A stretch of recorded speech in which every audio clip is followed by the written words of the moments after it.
We're just going to continue from our last example and actually solve a problem using the equation we created.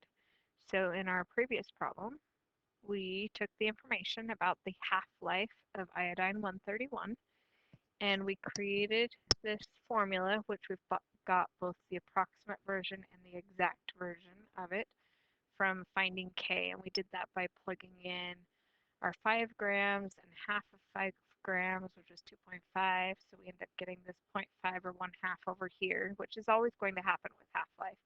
Just like with our previous stuff that we did a few days ago when we were doubling the amount of interest or tripling it, we ended up with a 2 or a 3 over on this side just because of the ratios. So half-life is always going to be a natural log of 0.5 or 1/2, whether you prefer the decimal or the fraction, doesn't matter. So then you have to divide by the time period for that half-life, and that can always be your K value, natural log of half divided by the half-life time period for K. Then of course you need your initial amount to solve actual questions with it. Okay, so for example 6, if 5 grams of iodine is present initially, how many days will it take till only 0.625 grams will remain? Do not solve using the function model in the last example.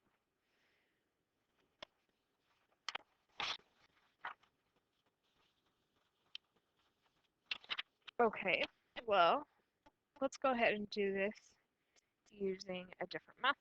So instead of using the formula that we just figured out, we can do this with kind of more of a logical, strategic way by thinking through this.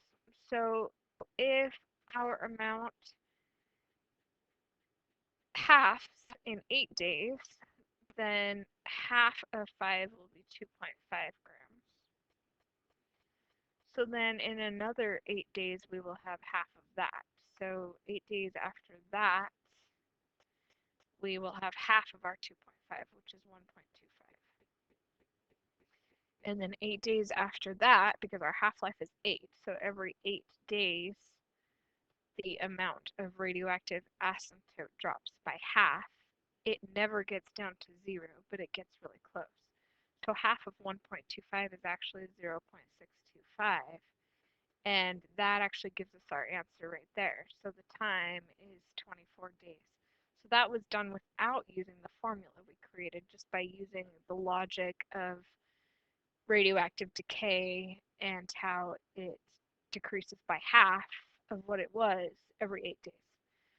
Okay, now just for fun, I'd like us to see why we would create this model if we could just do things this way. Well, not everything can be done this way. So that's why we have this beautiful model to help us solve instead.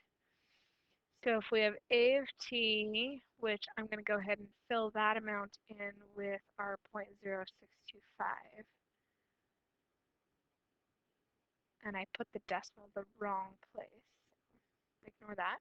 Okay, and then we've got our formula 5e to the natural log 0.58t.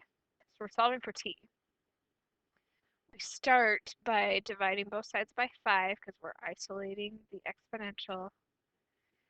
So then 0.625 divided by 5 is just going to spread out over here to have more room.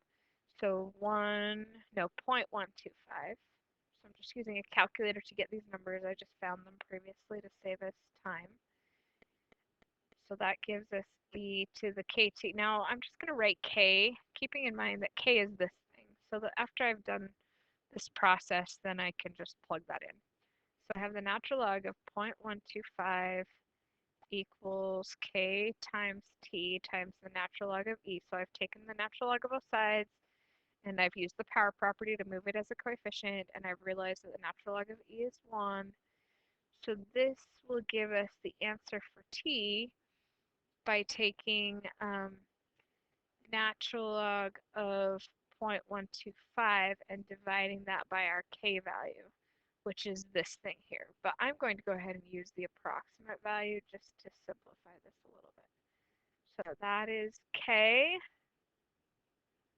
which is the natural log of 0.5 divided by 8. I just went ahead and put that approximate version in there so it's easier to calculate.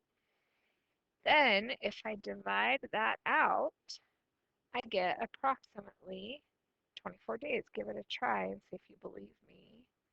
But if I put this in my calculator, actually, if I put the exact instead of the approximate in the calculator, then it will give me exactly the 24 days.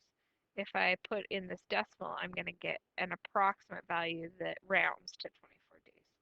So just something to give a try. So another way to do the same problem, here we just used logic by going every 8 days it decreases by half. Here we got the same answer by using the formula we created in example 5. Now, just a quick note, your notes have other types of logarithmic and exponential models. Uh, we're not going to get into all those. If you want to explore them further, you can, but right now I'm not going to create videos on them. So your homework will only include problems that involve growth and decay without the special cases and special formulas.